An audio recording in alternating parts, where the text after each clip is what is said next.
looked up and there was a German submarine off the side of the island. And we'd never had a moment. He said, "Don't forget, Robert, education is something no one can take. I want peace, and I would like to see the world get to the point where men can settle their differences without killing each other." Start with my mother. She was born in Missouri, and my grandfather was a doctor in those days. The doctors in those days were still in horse and buggies. The only painkillers he had was probably alcohol and opium. And he carried splints, he carried glasses, he was everything as far as the area was concerned there. Anyway, he died of pneumonia when he was 39, so my grandmother remarried. And they moved to Doyle, California, which is about 30 or 40 miles on Highway 395 north of Reno, Nevada. And then my mother grew up there with her sister, Edna, and their name was Bullock. And they got a job when they were early working as telephone operators, and she met my father, however, in Reno. And my father came from Germany when he was 8 years old. They were actually from East Germany. They were in Stettin. And some people have said our name is Latvian rather than German. However, my grandfather had a pretty good job in the German army, and they got on the wrong side of the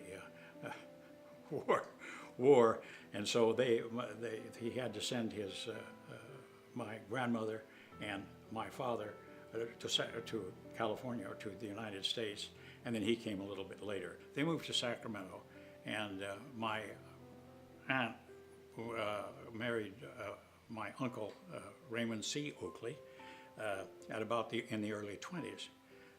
My brother was born 6.5 years before me, and I was born on December the 29th, 1924. My mother and father didn't get along at all, and she claimed he was an alcoholic, a terrible man, and so forth.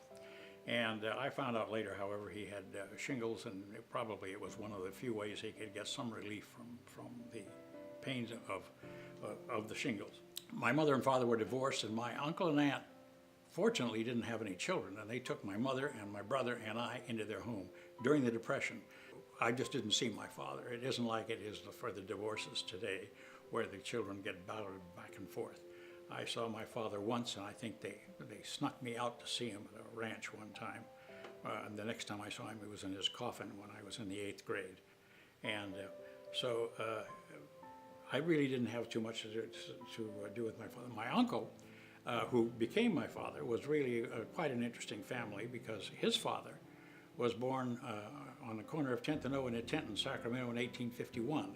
My uncle, of course, grew up in Sacramento, went to school in Sacramento, and graduated from high school. His family was pretty poor, and he became something of a gambler when he was young in high school, because he used to win his lunches by playing handball. I said, "What if you lost, sir? You didn't have any money." He said, "I didn't lose. I learned to pick the right opponents." As he grew up, he went into World War I and became a battalion sergeant major, and then spent 7 months at the cost of the French government in University d'Aix Marseille, I believe it was, and they had a great time after World War I. He spent a short period of time in World War I, and of course, to listen to what they did in those times as far as the war was concerned, it was worth 30 men's lives to take out a machine gun nest and that sort of thing. It was really quite difficult. After that, he came home and went to work for the city of Sacramento. He was a clerk at first, and rapidly worked up to assistant city manager. And when they put the city manager system in 1923, before I was born, where they made him the first assistant city manager that they had, and he went through 7 city managers, including Bartley Cavanaugh, who's one of the golf courses is named after now, and a number of other people. He was a reasonably prominent man in the city, and he taught me a great deal about ethics and a great deal about life. My mother owned a flat on 1225 Q Street in Sacramento. And so they rented the lower end of the flat, we lived in the upper end of the flat. But they owned a house at 2140 36th Street in Sacramento. And when they were there at in Sacramento on Q Street, Why, I went to the first and second grade in Jefferson School, which was over on 16th Street. One evening they were playing cards. He was a great bridge player. And they sent me across the street where there was a little grocery store. And the little grocery store that was across the street was sitting right here. And instead of going straight across the street when I came back, I went diagonally. A car came around the corner and hit me. I don't remember a thing. I woke up in the Sutter Hospital. And I've told all of my children and grandchildren, if that car would have been going 10 minutes faster, they wouldn't be here. Then we moved into my uncle's house on 2140 36th Street. And in those days, while we went through the school system, all the same kids went to school for that 10 years. Boy Scouts, normal things that we do. My mother was a telephone operator, and she didn't make very much money. We lived at their house. I'm not sure what they charged for living at the house, but he supported his father, his mother, my mother, my brother, and me to some extent, because my mother did work. My mother remarried in 1938, and when she remarried, they moved to Sonora, not far from where I live now. And he was an accountant, and he worked for the Pickering Lumber Company. Then the rest of my life there was with my uncle and my aunt, until I went into the service. I went in March '43, and the first place I went to was, we went to the relocation centers. We went to Monterey, and then from Monterey we went to Basic Training Center number 8 in Fresno, California, which was at the old fairgrounds. And we got from 6 o'clock in the morning until 9 o'clock at night, every minute was taken up when we were in basic training. You had no discussions or anything that you wanted to do yourself. Everything was all laid out for you. After that, they sent me to radio operator mechanic school in Sioux Falls, South Dakota, and I was there for 20 weeks. And for the 20 weeks I was there, we got into the wintertime, I caught pneumonia. After that, I got out of the hospital. They sent me to control tower operator school in Madison, Wisconsin, which was 8 weeks. I caught pneumonia again. That time they put me in a private room. When a PFC is in a private room, you know he's pretty close to death. So I managed to survive that thing another time. After that, of course, since I was from California, where did they send me? They sent me to Greenland.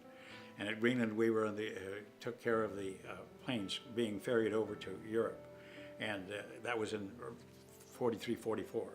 And we went out to Semi-Attack Island. It was at the mouth of the Tanul-Yarfik Fjord. And where we were at that island, we could get straight radio communication with all of the flights that came over. Now remember, in those days, a medium bomber and many of the airplanes couldn't possibly fly across the Pacific. They went from Presque Isle, Maine, to Labrador, to Narsarsuaq, to Reykjavik, Iceland, and then to Edinburgh, Scotland. When we were busy, we were very busy. They had flights that were going on that were all the time. When we were doing in the wintertime, I would sit there for 6 hours in my door and say, right, no traffic. We had no days off when we were there at the island. Late in the May of that year, while I was up at my Raycon radar shaft, my first contact with the enemy was when I looked over one morning when I came up.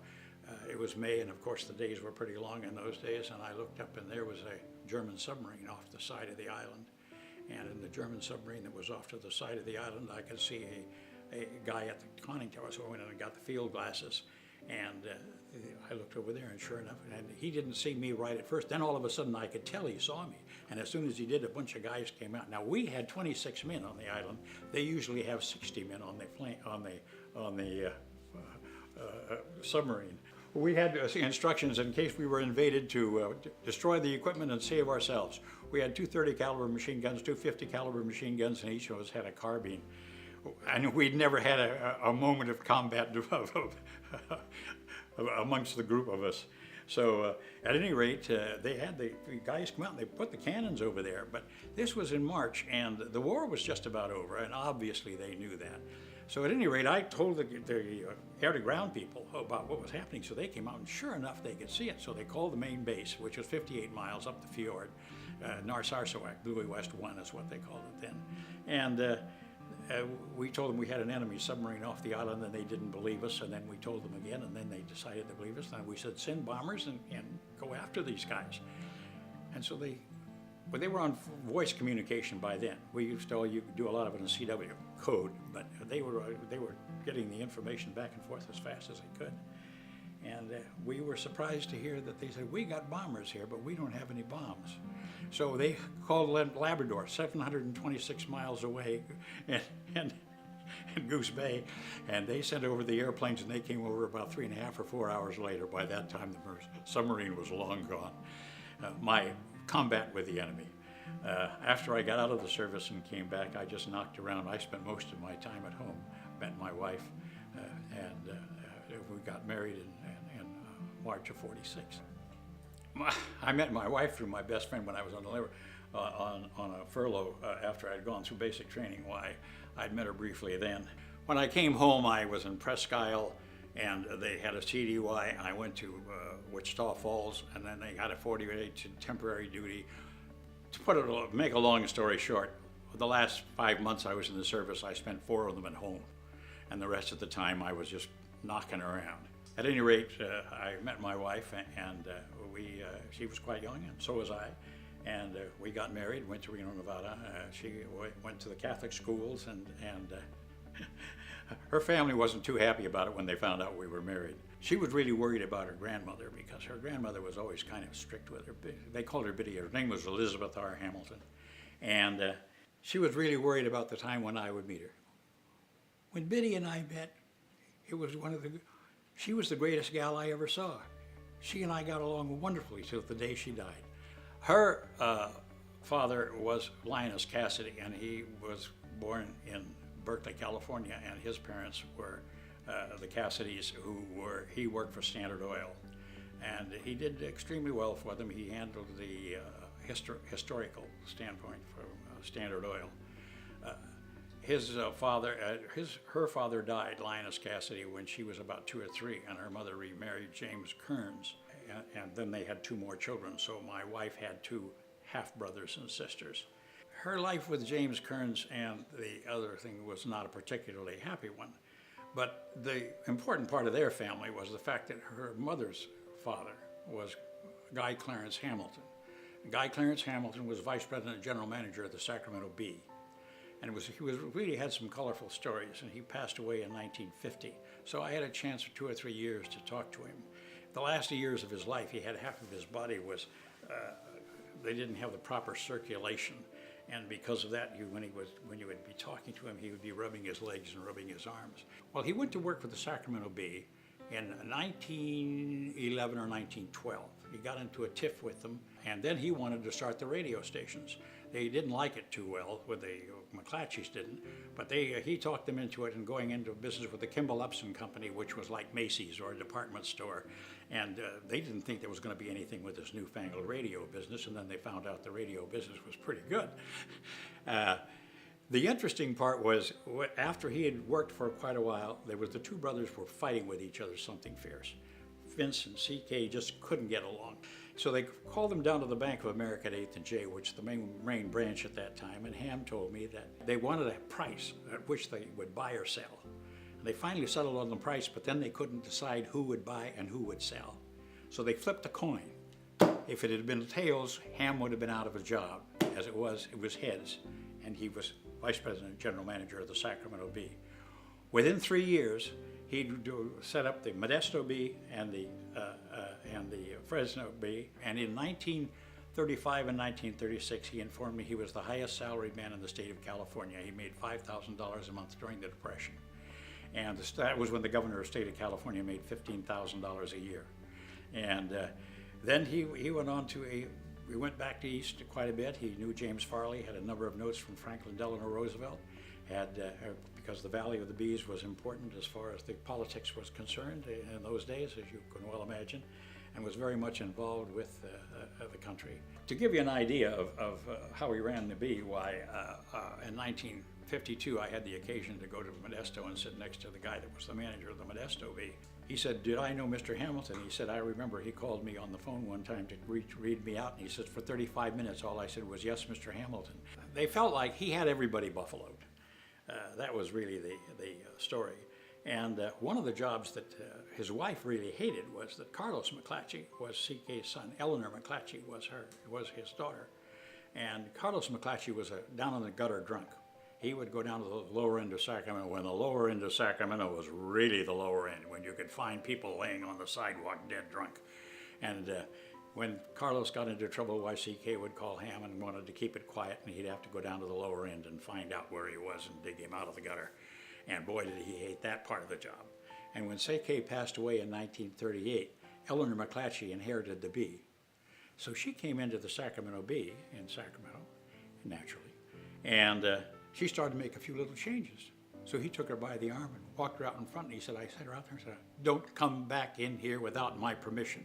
She only owned the paper, and she didn't until 1943. And in 1943, he went back to Washington, D.C., and when he was back in Washington, D.C., he caught a cold and then pneumonia. They told him to go to bed. He went back and he went to work.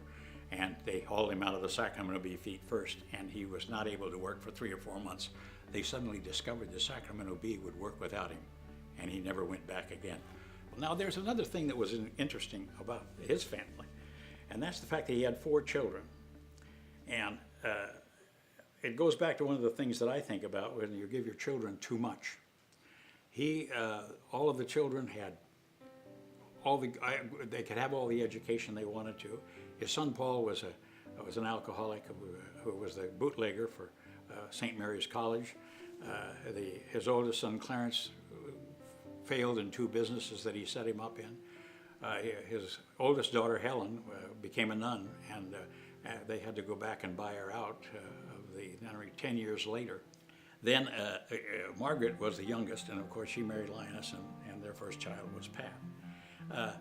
But Ham was really a very, very colorful and a very interesting part of our history. But if you go to Sacramento today and you go down to the Bay Area and you're looking for the history of Sacramento, all of the things that Ham did, setting up the railroads, setting up the various radio stations and the newspapers, were all credited to Carlos McClatchy, who never did a thing.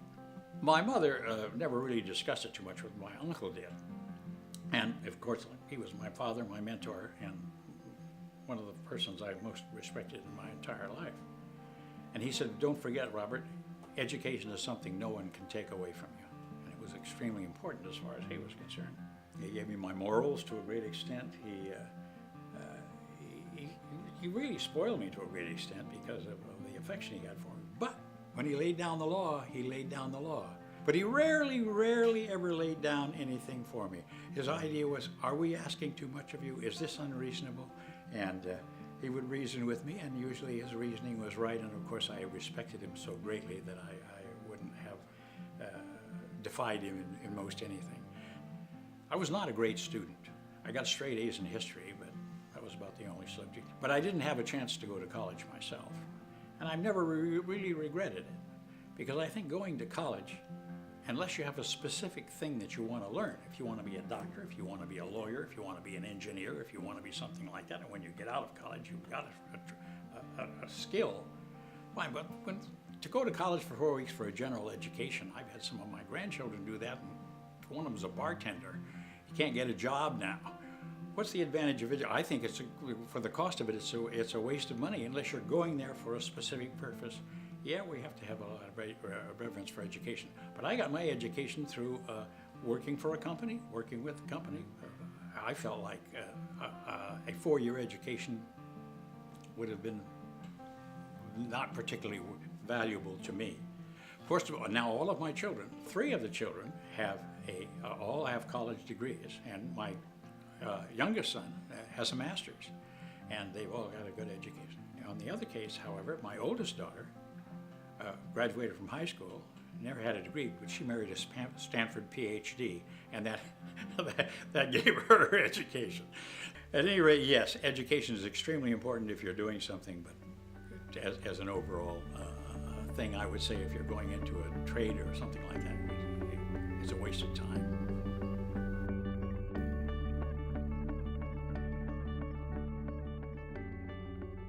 Primarily honesty with the fact that I wouldn't want a trusted friend who disagreed with me to agree with me just because we disagreed. In fact, Some of my greatest friends, the guy that lived across the street from me in Moraga, and my friend in high school, would criticize and debate with me about a number of things.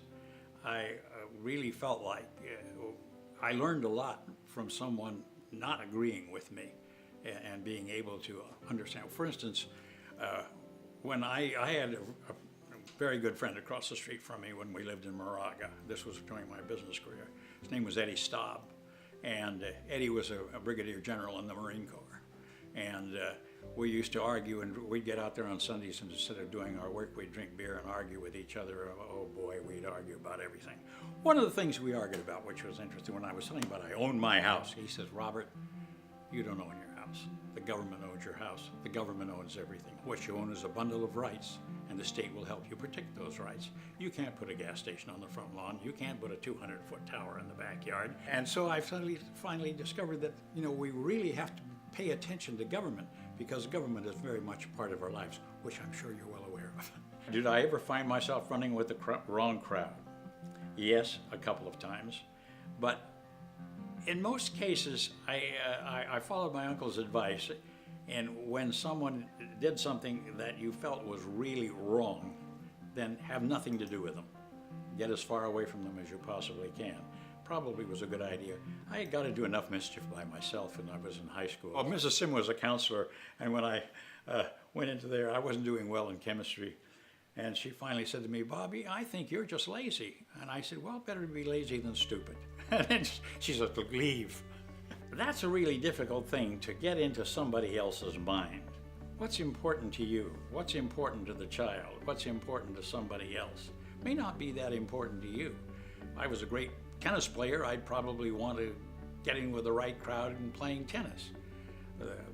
Probably the most important thing would be what you were asking the question before. Be sure and not get in with the wrong crowd. The family relationships most important to me are my family primarily. Business relationships were important to me when I was in business, but right now my family would probably be the most important business relationship to me. Most of my friends, unfortunately, at my stage in life, my close friends, have passed away. And so the family and the grandchildren and the great-grandchildren, after all, I have 4 children, 13 grandchildren, and 9 great-grandchildren. So all of those are important to me. My brother, who was very important to me in my early life, he lives in Salt Lake City now. He's 6 years older than me, and he's still going fairly well. He used to comfort me when my mother and father were fighting. He used to help me with some of the things I did at school. He used to help me with some social organizations that I got into, high school fraternities and things like that. How did I meet my spouse? I met her through my best friend, and when I came back from the service, we all 3 went out together, and when I first got back, and then she and I went out together, and we had a whirlwind courtship. I went to Reno and got married. June Peters was the gal that was the best at, she went to St. Joseph's Academy. She helped me very much later in life, because my penmanship isn't great and my spelling isn't great, and we used to have to write reports to some of the companies. I would write out the reports and then she'd type them, and boy, they think I was smart. Her intelligence, her beauty, and for some reason her affection for me, which maybe mystify everybody, but my advice I would give about falling in love. That would probably be something so personal, I have a difficult time ever answering it. What are the important things to an individual? Do you want a wife that can ride horses, which my wife did? Or do you want a wife that can assist you in what you're doing? Do you want a wife that can raise your children? We can get into a number of things that would attract you to a spouse, but I think that's so personal I couldn't answer it, and I don't think I could give the same answer to the same child each time, depending upon what their outlook was. My philosophy on parenting and discipline is to, first of all, try to be as fair as you can be. Secondly, to be consistent. And thirdly, to say what you mean and mean what you say, and not let things just drift. Now, I was extremely fortunate because my wife would fight for her children for anything, whenever there was any difficulty. I used to travel a lot. And when I came home, rarely did she ever say to the children, wait till your father gets home. She took care of it. And I think that giving them too much is probably one of the worst things you can do. And this goes back to what I was talking about with Ham and Biddy, with their children. Clarence, the oldest boy, was given practically every opportunity. He was an announcer. He was he set him up in the chicken business, and then he set him up in the feed business. He went broke in all of them, and he provided all the money and provided all the stuff. Paul was the troublemaker, and Paul was an alcoholic when he was in high school. And in fact, actually, they had put parking meters on by Weinstock Lubins between 11th and 12th on K Street. And when they had these parking meters down there, he didn't like them when they came in. So he took his father's LaSalle and drove over all the parking meters. And so when the policeman came in, he started to try and bribe the policeman. So he had to spend a little time, a couple of nights in jail. Then after Ham died, why, he really broke up pretty. Pat and I drove with him back, and he broke down and cried because he had broken his father's heart so many times. And then the third person that was involved was, of course, Helen, and she became a nun. And as I told you previously, after 10 years, she had a nervous breakdown. So he went back to the Vatican and talked to the Monsignors and the Cardinal, or whatever it was, and paid quite a bit of money to the Catholic Church to have her released from her vows. At any rate, why, he took care of her for all of her life. In addition to all this, because of the money he made, he gave all of the children their homes, complete. The one that Pat had was a very nice home on 37th Street in Sacramento. Brought them they bought a 1938 Chrysler.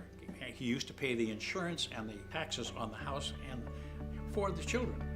And he did too much for them.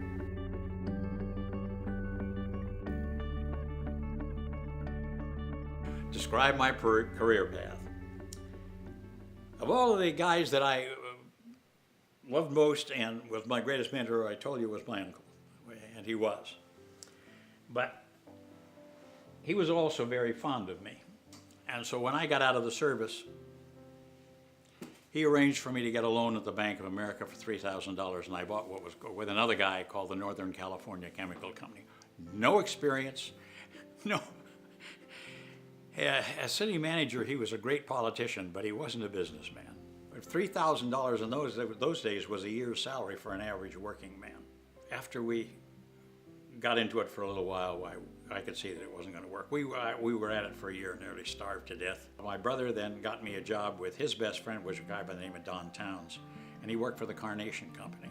So I went in as a trainee for the Carnation Company to be a salesman, but the trainee I went in for, I worked in the fountain, and I dipped ice cream, and I fried hamburgers, and I did all that sort of thing, and then they had me load and unload trucks.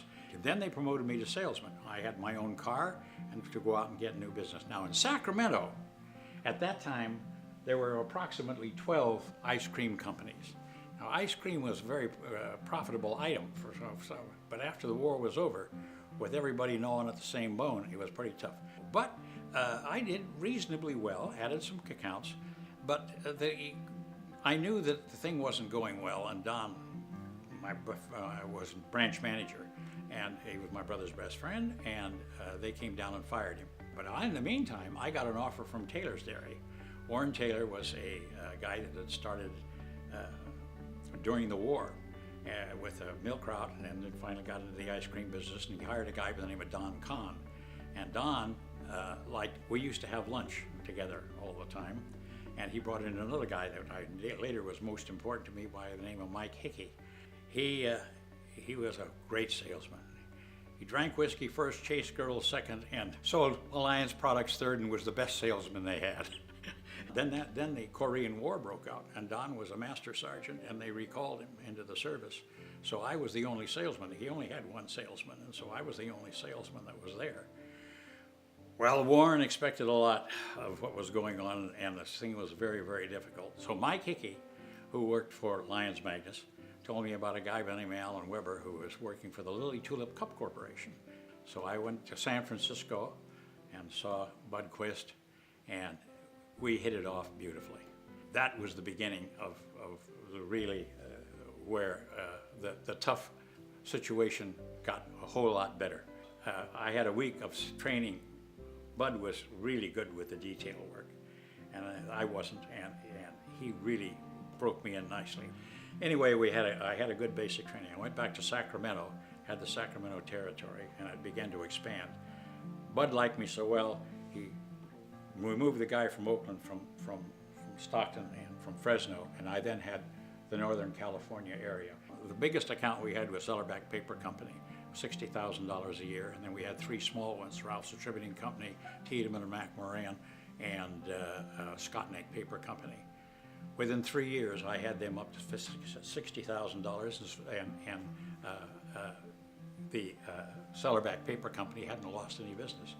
Nobody had ever used the public business bid policy. We were in the state of California. We were bidding on water cups and various other things.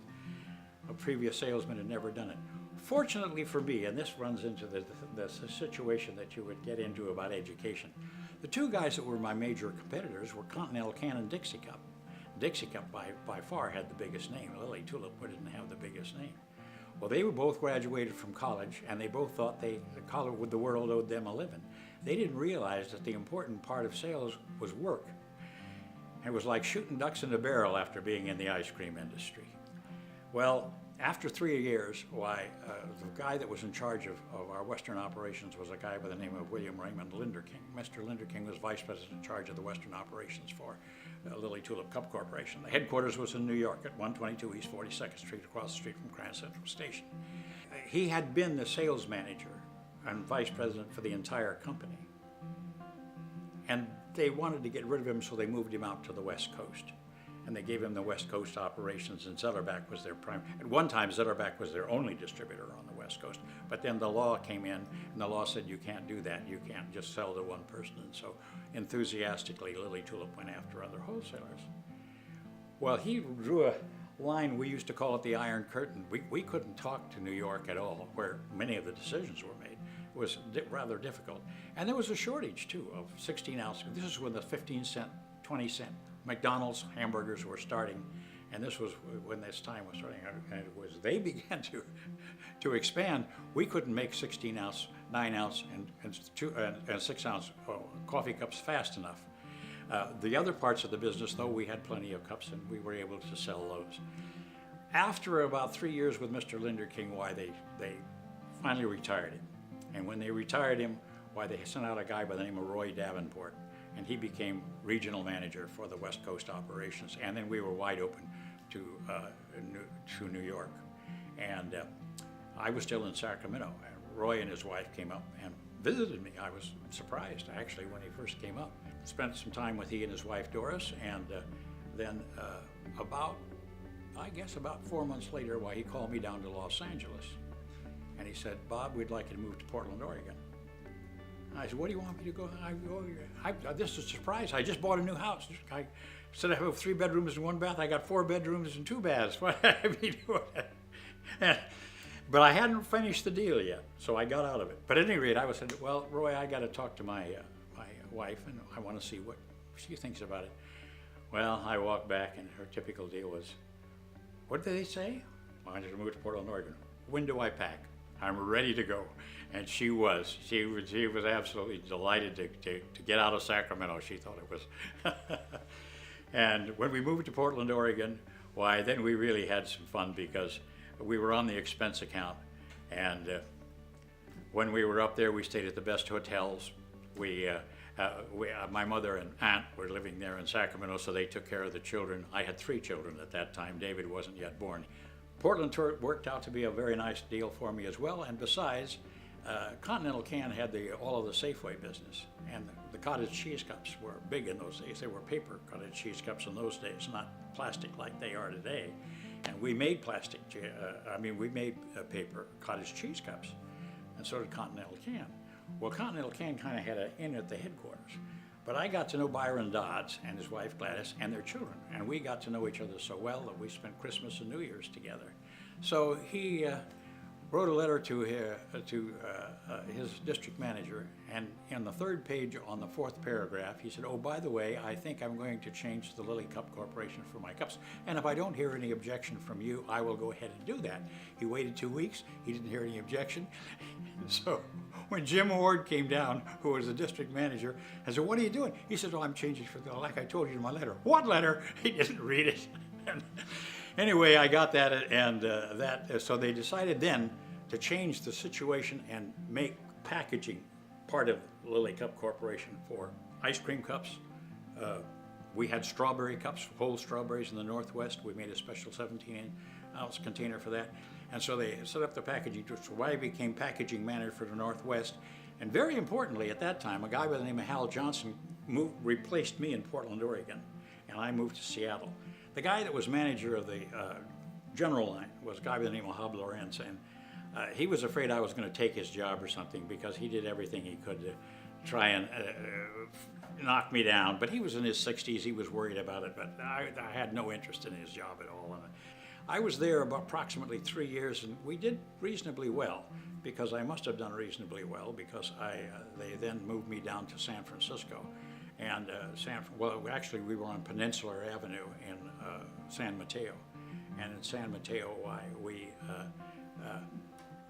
had 2 offices. Now, I replaced my boss that was at that time. His name was Townsend Fugit. I moved into that, and then I used to go down and see Roy Davenport. And you know, when Roy went out to lunch, he would have at least 2 or 3 martinis. House of Lords 7-1. I was talking to the guy that was the head of the vending division, Don Martin, and I said, "You know, I've never seen Roy drunk. I've seen him drink, but I've never seen him drunk." He says, "Have you ever seen him sober?" And probably not. When he went out, boy, he threw around money like nobody I ever saw. He really hit. The guy that followed him, Matt Oliver, said, "I tried to spend that much money on an expense and I couldn't possibly do it." But then he had a heart attack, and they brought another guy in by the name of Lee Mann. And Lee Mann moved me, he was the one actually that moved me from Seattle to the Bay Area. Then I got into the politics of the company. By then I'd had about 12 or 13 years in with Lilly Tulip. And I've been doing very well, but the guy that was the vice president of sales was Jack Grady. And he wanted to be president of the company, and the production manager wanted to be president of the company. And so they had a big fight going on. To make a long story short, Jack Grady lost. And so Townsend called me and he says, Jack was not given the presidency, so he resigned. He says, "I'm putting in my resignation, and they're going to eliminate the packaging division and put it all into the general line once again." That's what they wanted to do. So that meant my job would disappear, and I don't know exactly what they would do with me. So I remembered Mike Hickey, who worked for Lyons Magnus, and so I went down to see a guy by the name of Rudy Severin. Rudy was vice president, general sales manager of Lyons Magnus. And I knew a lot about it, and it was an old line company. They actually started in business in 1852 in Columbia, California, not far from where I live. Fundamentally, they sold flavoring for ice cream. And the biggest account that they had there with the guy that was running it, Larry Simon, was foremost. Larry went to work for Lyons Magnus in 1906 and worked for them for 57 continuous years. He was 78 years old when he retired. But fundamentally, the company had some strange policies, and Jack Vorsanger was Leon Vorsanger's son, and so he inherited the job that Larry was working for Mr. Vorsanger. And they almost went bankrupt 2 or 3 times. One of the times when they were almost bankrupt was when in 1932. And Larry was telling me about that, and things had gotten pretty bad. But they had made cordials and wines before as well as the flavorings. And when they made the version, they got the distributorship for the Schenley distributorship. And in 1932, when Prohibition went off, they had trucks lined all the way around the building, and the building completely full of booze. And it was a 4-story building. And they sold it, they started at 6 o'clock in the morning, and they had all kinds of people. In one day, they got well, financially. Then they ran into some difficulty, and they got with the Rochester, New York, a firm in Rochester, New York, and Mr. Benham was the guy that was in charge of that. And he was a teetotaler, and he wouldn't let them continue with the booze business. That was the biggest mistake that they ever made in their lives. But Lyons, by the time I got there, was getting to be an awfully tired company. They had been in business for well over 100 years. 52, this was about 113 or 14 years when I was there. They had a really intricate sales hiring philosophy. The first interview was 31 questions, and all they did was ask the questions. No comments afterwards. The second one was an in-depth interview, and you had that. The third one was a 4-hour test that you had a multiple choice test. The fifth one was to go to the family and see who wears the pants in the family and make sure everything was okay there. The next was to have a physical examination to make sure you were all right on that. The next was to have a police check on you to see that you had no police record or anything. And then you had the hiring interview. So they went through all this stuff, and then usually, and one of the philosophies of their deal was when you were through with that interview, you would say, "Welcome aboard, Jack. This is your last job." And they hung on to guys that got old and tired, and then Rudy retired, and I became vice president and general manager of Lyons Magnus. But when I was first there, I went down to Arizona, and there was a guy with that. It was Roman Manhart was his name, and he was the guy that was the salesman for the area. I was coming in for the first time. The guy comes out with an old broken down station wagon with a motor in the back of it, and a sports shirt and dirty hands that he'd been working on them. I said, "What's this guy?" And then we went around. He had a fishing buddy with Swift and Company, and he had a few buddies, and he had the same business. But Larry said, "I don't know." Rudy said, "I don't understand why he'll work for so little money." I said, "I understand why he works for so little money. He doesn't do any work." I said, "Larry, Rudy, I could go out on the street, grab the first guy by the arm, and he'd be a better salesman than Roman Manhart." Up to then, they really felt like everybody was a member of the family. And they used to always invite the wives and sometimes the families to the sales meetings. I put a stop to that when I was sales manager, vice president. I wasn't too popular with that thing. And also we had to get rid of some of the guys, which also made it a little difficult as far as Lyons was concerned. Well, I worked for Lyons until Consolidated Foods decided that we weren't returning enough on investment. All of the officers of the company had 5-year contracts. I had a 5-year contract, and we had some stock options for Consolidated Foods, which was the name of the company then, became the Kitchens of Sara Lee. They had 37 operating divisions. One year, Jack couldn't go back to the president's meetings, so he sent me in his place. And there was a guy that was president of Gant Shirts was on one side of me, and beyond him was a guy by the name of Al Tunick. And Al was in charge of Pizza Delight. Now this guy was dressed immaculately, who was with Gant Shirts. And Al Tunick looked like he was a Russian commissar with a suit that didn't quite fit completely well and that sort of thing. And finally the guy that was president of Gant Shirts said, "You know, Al, I went out to the West Coast, and I tasted some of your pizza." And he said, "That was the worst pizza I've ever tasted in my life." And he looked him right back in the eye and he said, "Yeah, the pizza was bad, but it was consistently bad." And you know, that's how McDonald's made their. The McDonald's hamburger isn't the greatest one in the world, but you know you're going to get the same thing every time you go in. Then Consolidated Foods decided to sell us off, and they did finally to Earl Schmidtkamp. If you knew Fresno, you knew Earl Schmidtkamp. He ran for congressman at one time, and he had the Wawona Preserving Company in Clovis. So it took quite a while for the sale to go through, and so Earl came down and was telling me how I was going to work. He was about 58 or 59 at the time. He had a son that was about 31 or 2, Bob Schmidtkamp. And we did nothing but have discourses. And I remember one time when he finally left, when I put him on the plane to go, he said, "Now, Bob, we don't want you to get discouraged or anything, you know." And they had set it up so that I was going to go down for an apartment for 6 weeks, or 12 weeks, excuse me. And I said, and they already had a sales manager for Wawona Preserving Company, and it was Bob's buddy in college. There's no place for me. So I called Earl up and I said, "Earl, I'm not going with you. I'm going to go into the brokerage business." He said, "This is a shock." I said, "Why is this a shock? We've done nothing but fight for 6 weeks." And so at any rate, I left Lyons Magnus the day they took over. I never took a dime from them. And I went into the brokerage business. We called it BL and Associates. And the first years in the brokerage business were more than difficult. Well, you know, we had 13 salesmen at Lyons, and Pat was used to fairly comfortable. Then suddenly going back to watching every nickel and dime, it was not easy. But we expanded, and I finally got the Robert A. Johnson line of chocolates out of Milwaukee, Wisconsin, and then a few others. And then I began to expand in the brokerage business. And we sold flavoring and packaging then to the bakery and the dairy industries. By that time, things had prospered fairly well with the brokerage business. And we lived in Millbrae, and Pat didn't like Millbrae particularly. I moved to Danville. And in Danville, we had a horse setup so that my wife could ride some horses.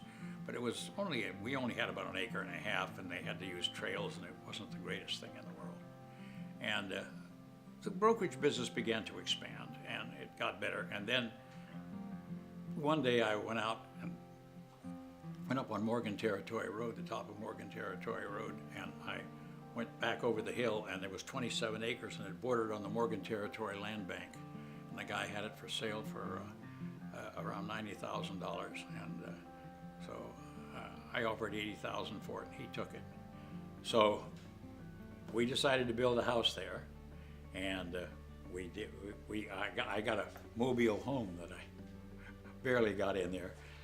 And I remember the first day I was in the mobile home, I was looking around the place, and I said, "Boy, this has got to be the worst mistake I ever made in my life." Anyway, we did build the house. The Hoagland, the guy that built the house for us, did a good job.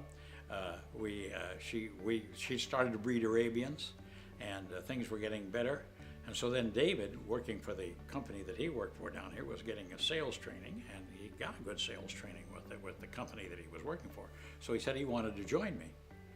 And I thought, "Oh, what do you want to join me for? You got a good job with a large corporation, and I'm making a living all right. It's fairly comfortable." No, he wanted to join me. So, okay, he joined me, and then we got some offices in beautiful downtown Livermore.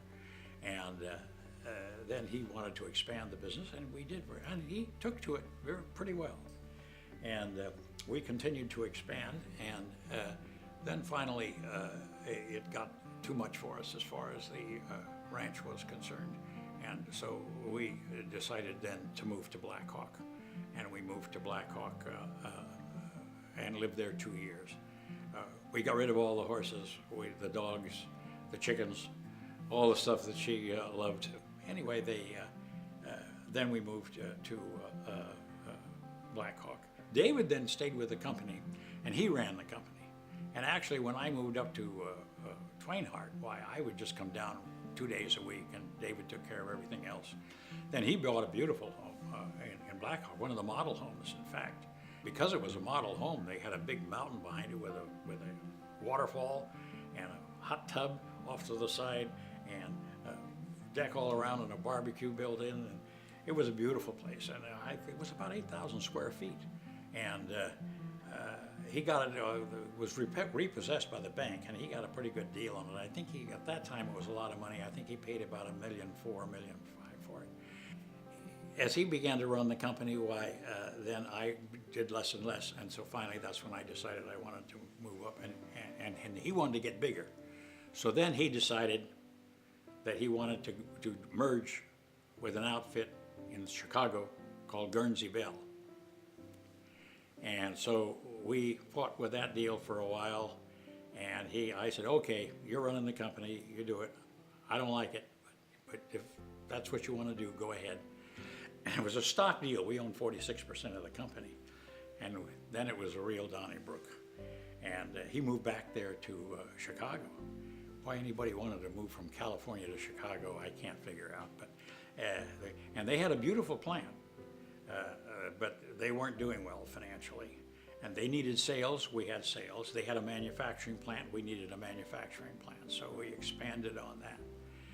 David got so unhappy with Schickler, who was the president of the company, who talked us into it, that he quit. But we still own 46% of the company. They owed me money, and they also had a contract with David, so they had to pay him. When we bought it, we got 42% of the company. 6% was owned by the employees. A guy by the name of Dick Dooley, his father had saved the company one time by lending Mr. Horn. The Horn family owned 50.00 whatever it was, but they owned a little more than 50% of the company. The reason they brought in Schickler was because the company had gotten into difficult shape, and he was supposed to be the turnaround artist. So we got into that, and we thought the ideal deal was to have our sales with their production. We would do very well, except that things didn't work out all that well, and they didn't make David president, as I said before. They wanted to make him vice president, so he wouldn't take it, and so he quit, and that made things even worse. And their financial, Chase Bank was financing the company. It was a beautiful company. We had 165 employees, and it was we had 2 acres of land, and it was in the old Chicago stockyards, and we were on 2500 South Morgan Avenue, and it was a shame because we had lovely offices, nice furnishings, and all of this was done through a special loan they got at 3% through Chase Bank. And they were beginning to see that there was not much future in this fighting that was going on. And so then on the board of directors, we had Schickler and 2 people that he'd chosen, and Mrs. Horn and David and I. So they had the controlling interest of the company. Finally, it got to the point where it got bad enough where they decided they had to sell the company. And so when we decided that, why Schickler went out to get someone to do it, and finally we got Pfeiffer Jaffray, and they came in, and things were so misrepresented by Schickler after Pfeiffer Jaffray got in and saw what was going on. I think at that time we got an offer for around $28 million for the plant, but we were up to our eyeballs in debt. And then when they really looked into the books and saw what happened, why they backed away. But we began to get to bad shape as far as the debt was concerned. Chase National Bank was handling all this debt, and we had 2 $3 million loans, which was a lot in those days. And then we had a number of other things that were from our suppliers and for contracts and various things. And it was the financial situation was really quite bad. Well, finally they decided they'd had enough. The Horn family had enough of Schickler. They fired him, made David president of the company. The place was already on the market. And David came in and says, well, with the financial situation we don't have much choice. We got to go ahead with the sale of the company.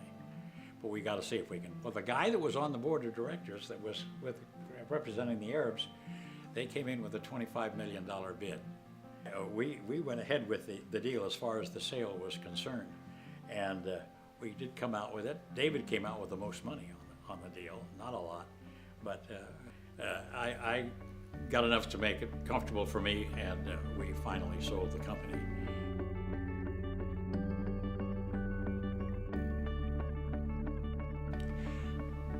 What lessons have I learned from the money growing up? Well, you see, when I grew up, really the Depression began to hit. Herbert Hoover was elected in 1928. It was October of 1929 that the Depression hit. And the bottom of the Depression was probably in 1932 when Franklin Delano Roosevelt became president. And so it was not we were in a solid middle class area where we lived. And it was not unusual at all to see furniture out on the sidewalk where houses had been repossessed. Don't forget, the government wasn't really coming in and putting in low interest rates for loans at that time. There was no unemployment insurance. There was no Social Security, and that lesson that was taught to most of the people that grew up in that area was the thing for you to do is to keep enough money in the bank to take care of yourself for at least 3 or 4 months if you have to look for another job, because in those days it was hard to find another job. And so I think you had a certain reverence for money. And not only that, we grew up in a period of hard money. By hard money, I mean we didn't have much inflation. In fact, we had a little deflation still during the Depression. Whenever you went down to the stores, the price of stuff didn't go up. Whenever you went to buy a car, 1936, 1938, the automobiles had been improved, but they didn't raise the prices particularly. When you get some money, what you do with it is you put it away and you invest it and live off the interest or live off the dividends. Don't squander any of the principal. And it comes from a time when we didn't have the backups that the government gives us today. Well, the gift of giving is probably something you have to be extremely careful with, because the guy that bought the house next door to me now is the prosecutor for Monterey County. He's going to be moving down. He's going to retire in Tweenhart, and he's going to hang out his shingle in Sonora. And when he hangs out his shingle, he's going to represent seniors who can't take care of themselves. He says, "Not you." I hope he's right. He says, "I get it all the time in the prosecutor's office of people who have come in and taken advantage of people who are taken advantage of for a charitable cause." Now, there are charitable causes that you donate to. And I won't donate to anybody that calls me up on the phone and wants some money. I don't care what they're called. So what do I support? First of all, I was on the board of directors of Sierra Repertory Theater for 6 years. Sierra Repertory Theater puts on they have two places there, one in East Sonora, one in Columbia. And I support them regularly, and even though I'm not on the board anymore, I still support them. The other thing that I'm involved with is the hospital. And the hospital is the Seventh-day Adventist Hospital, which is Sonora Regional Hospital. I'm on 3 committees now. One, I'm chairman of the Volunteer Resources Committee, which if they have any disputes between any of the volunteers and the committee chairman, they're supposed to submit those things in writing, and we listen to each of them separately, then we make the decision on what will happen. The second thing I'm on is the golf committee. The golf committee puts on a golf tournament each year. This year we made $51,000. And the golf committee supports the Project Hope. Project Hope is a mobile medical unit that we park out a couple of days a week out in front of Walmart. We go to Interfaith. Interfaith is it's a place where people who are indigent can go and get some food or get some wood for their house or get some used clothing, or if they've been sleeping under a bridge, they can get their hair cut and they can get cleaned up to get a job and that sort of thing.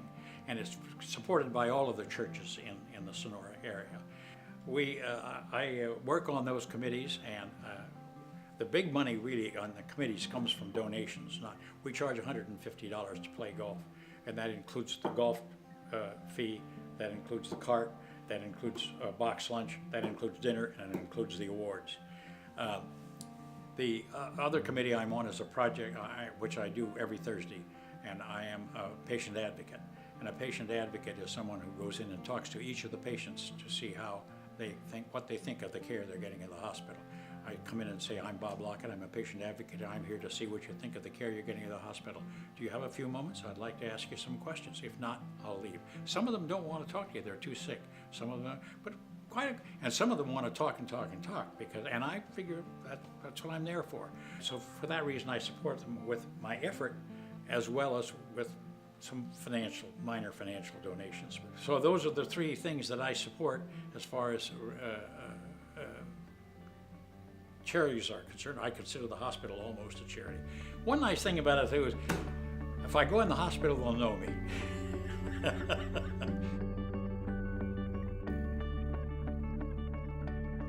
What would an ideal vacation be for me? Well, one of the things that I have to consider is the fact that I feel less comfortable getting away from home now. But the other is the fact that Pat and I traveled, and we've been on every continent except Antarctica.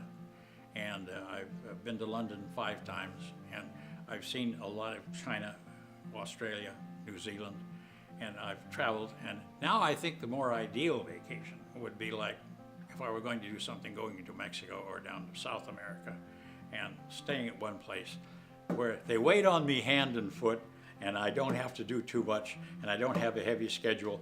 When you're traveling on some of those things that I used to go on, why, you know, this Tuesday, so it must be Belgium. You had a schedule you have to meet, you'd have to get out at 8 o'clock in the morning to get on the bus to get to the next place and all that sort of thing. That I don't want to do anymore.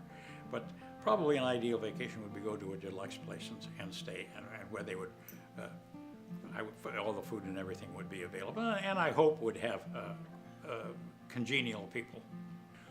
Our favorite dog was Penelope.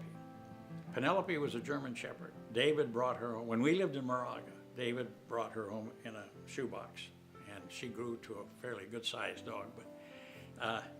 And she was a Shepherd and Heinz 57 varieties. And she was kind of the run of the litter, but she was really kind of smart.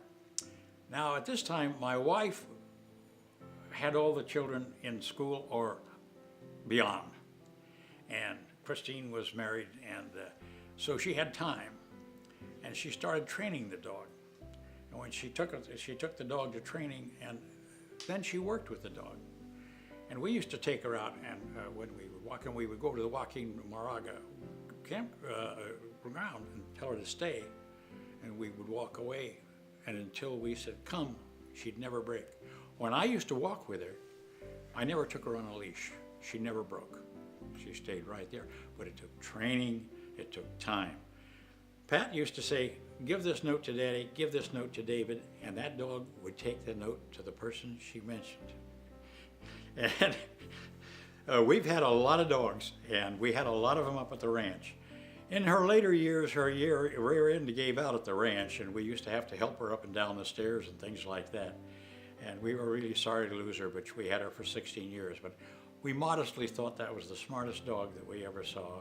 She never bit anybody, she was never mean, and she was really well trained. Physical fitness is important to me. And the reason it is important to me is because at my age, it's important for me to keep things going in pretty good shape. To do it, I do walking. I try to keep it on a regimen. I have diabetes, so I've had it for 30 years, and I take a pill for it, and I keep, and exercise is extremely important one. But I go down to Class 5. Class 5 is a physical fitness place, and when I go down there, it's a lot different than it is in this area, because when I go into the place, if there's 15 or 20 people in there, and this is a huge building, that's not unusual. And I also have a 24/7 pass, so that if I want to go in on Sundays or a holiday or whatever the case may be, I can go in. There's been a time or two when I've been in there all by myself. And I never have to wait for a machine. And I usually have a regimen of 30 machines, about 40 exercises I take that take me between 50 minutes and an hour. I try to do that 3 or 4 times a week. But physical fitness, of course, would be extremely important to me at my age. But I got to admit, at my age, my doctor calls me his miracle patient because he doesn't have very many 87-year-old patients that can still function as well as I do.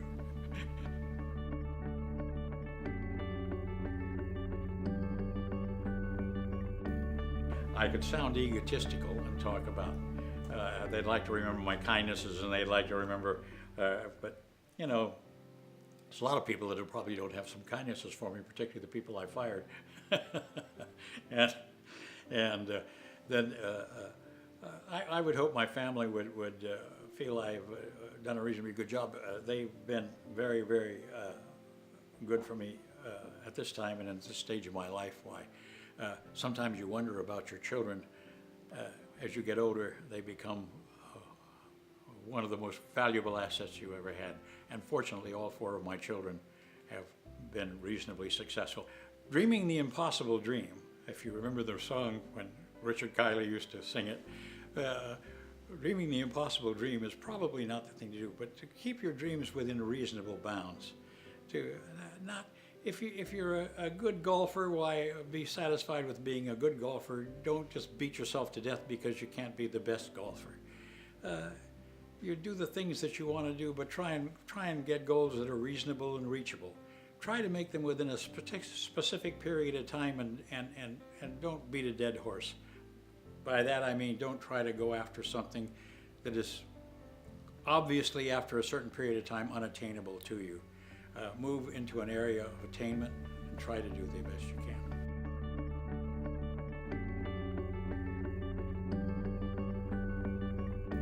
Religion and spirituality is something, first of all, what I really believe is if it makes you happy, then do it. Now, my wife grew up in the Catholic Church, and she went K through 12 to Catholic schools.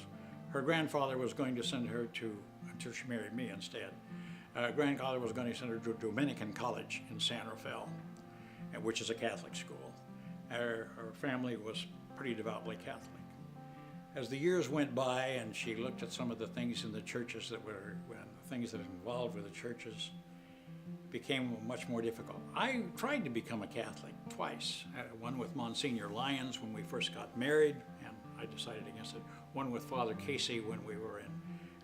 And I told them that I would, I told Monsignor Lyons that we would have the children raised Catholic. My children went primarily, except for David, went to Catholic schools. And I think the Catholic schools in the early stages is good.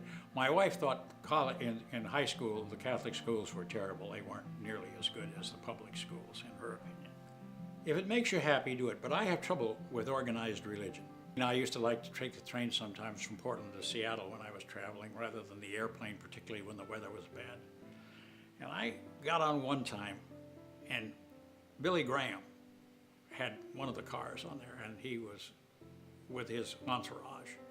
And the rest of the train wasn't very much filled up, but the Reverend was highly regarded, and one of the guys came up and sat with me that was on his entourage. And I said, "What do you do?" And he said, "I'm going into the Olympic Hotel where Billy Graham will go, and I'm going into his hotel room to make sure that someone didn't plant a woman or plant something in there to discredit, because evidently this has happened more than once." And then I went back and listened to them talk. And when I listened to them talk about getting the people at the table to come up and be committed and give me this money and be committed and give me the money, it just didn't set well with me. So with religion, I think there's got to be something beyond this life. There's got to be something out there that this little planet has managed to have the life that we have, and for it to develop the way it has in my lifetime. Just think of the changes that have come in my lifetime and my grandfather's. When I used to talk to Father Oakley, who 1851 to now, horse and buggies, or automobiles hadn't come in for 50 years yet.